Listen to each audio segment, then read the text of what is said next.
അപ്പൊ അതിലോട്ടുള്ള ഒരു ബ്രേക്കിങ്, ഒരു ഐസ് ബ്രേക്കർ പോലെ എനിക്ക് എന്തുമാത്രം അത് മാധവ് സുരേഷിന്റെ ഇൻഡിവിജ്വലിനെ ഈസി ആക്കാം. അത് ഞാൻ ചെയ്യുന്ന ക്യാരക്ടറിന് എത്ര സാമ്യമുണ്ട് എൻ്റെ പേഴ്സണാലിറ്റി ആയിട്ടും എൻ്റെ ക്യാരക്ടറിസ്റ്റിക്സ് ആയിട്ടും. ഇങ്ങനെ ആലോചിച്ചപ്പോഴത്തേക്കും Dennis seem like a good fit. Overall എന്താ സിനിമയുടെ കോൺസെപ്റ്റ് നോക്കിയാലും സിംഗിൾ ലീഡ് എന്ന് ഞാൻ പറയത്തില്ല. അതിപ്പോൾ സാറും അജയും അങ്ങനെ പറഞ്ഞാലും എൻ്റെ ഉദ്ദേശത്തിൽ 4 പയ്യന്മാരുടെ കഥയാണ്. അപ്പം അങ്ങനെ ഒരു സിറ്റുവേഷൻ വരുമ്പോഴത്തേക്കും lot of factors matched up. നല്ല ചോയ്സ് ആയിട്ട് തോന്നി. ആൻഡ് നിമിത്തം എന്ന് പറയാൻ ഞാൻ കുമ്മാട്ടികളി സെക്കൻഡ് ഫിലിമായിട്ട് ചെയ്തെങ്കിലും എൻ്റെ ഫസ്റ്റ് റിലീസാണ്.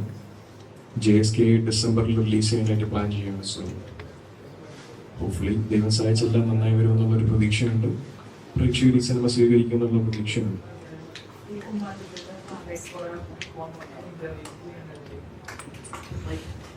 സുരേഷ് ഗോപിയുടെ മകൻ എന്നതിലുപരി ഇപ്പോൾ ജൂനിയർ പൃഥ്വിരാജ് എന്നുള്ള ടാഗ്ലൈനും കൂടി കിട്ടിയിട്ടുണ്ട്.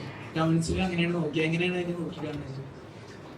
സുരേഷ് ഗോപിയുടെ മകനാണെങ്കിലും ജൂനിയർ പൃഥ്വിരാജ് എന്ന് പറയുകയാണെങ്കിലും ഇതെല്ലാം ഓരോ ആൾക്കാരുടെ പേഴ്സ്പെക്റ്റീവാണ്.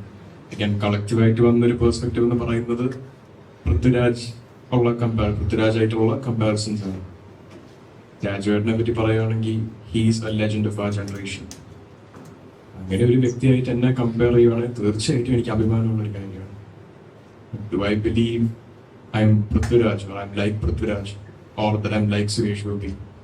No, I'm Madhav Suresh. ഞാൻ എൻ്റെ ഐഡന്റിറ്റി ക്രിയേറ്റ് ചെയ്യുവാണ്. അതേപോലെ ആൾക്കാർക്ക് എൻ്റെ പേഴ്സണാലിറ്റിയും അവരുടെ പേഴ്സണാലിറ്റിയും തമ്മിൽ എന്തെങ്കിലും സിമിലാരിറ്റീസ് തോന്നുന്നെങ്കിൽ അവരുടെ പെർസ്പെക്റ്റീവ് മാത്രമാണ്. സോ അതിൽ കൂടുതലൊരു അഭിപ്രായം ഞാൻ പറ്റിയില്ല. ഒരുപാട് നോക്കാറില്ല. ഇപ്പോൾ എൻ്റെ ഫ്രണ്ട്സ് ആരെങ്കിലും ഇങ്ങനെ പോയിന്റ് ഔട്ട് ചെയ്യുന്ന കമന്റ്സ് ഒക്കെ എടുത്ത് അയച്ചു തന്നു കഴിഞ്ഞാൽ എനിക്കൊരു സ്വഭാവമുണ്ട്. ശരിക്കും പറഞ്ഞാൽ എൻ്റെ ഒരു തെറ്റ് സ്വഭാവം തന്നെയാണ്. ഒരു പരിധി കൂടുതൽ അനാവശ്യമായിട്ടുള്ള കമന്റ്സ് വന്നു കഴിഞ്ഞാൽ അതിന് ഞാൻ എൻ്റെ സമയം വേസ്റ്റ് ചെയ്ത് റെസ്പോൺസ് കൊടുക്കാൻ നിൽക്കും. സോ അങ്ങനെ ചില കമന്റ്സ് ഞാൻ കാണാറുണ്ട്. അതല്ലാതെ ഇരുന്ന് കമന്റ് തപ്പി കണ്ടുപിടിച്ച് അത് കണ്ട് ഒരുപാട് വിഷമമോ സന്തോഷമോ ഈ ഒരു സ്റ്റേജിൽ ഞാൻ അനുഭവിക്കുന്ന ആളല്ല.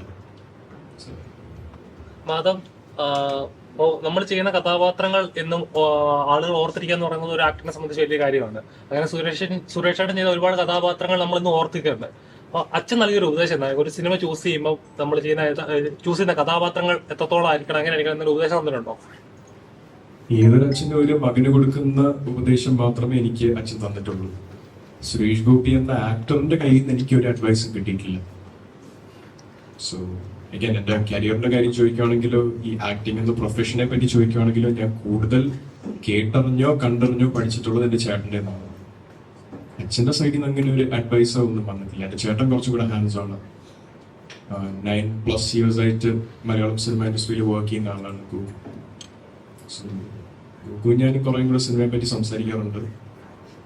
ഫീഡ്ബാക്ക് ഗിവ് ആൻഡ് ടേക്ക് പോലെ. സോ അച്ഛൻ്റെ സൈഡിൽ നിന്ന് അങ്ങനെ ഒരു സ്പെസിഫിക് അഡ്വൈസ് വന്നിട്ടില്ല.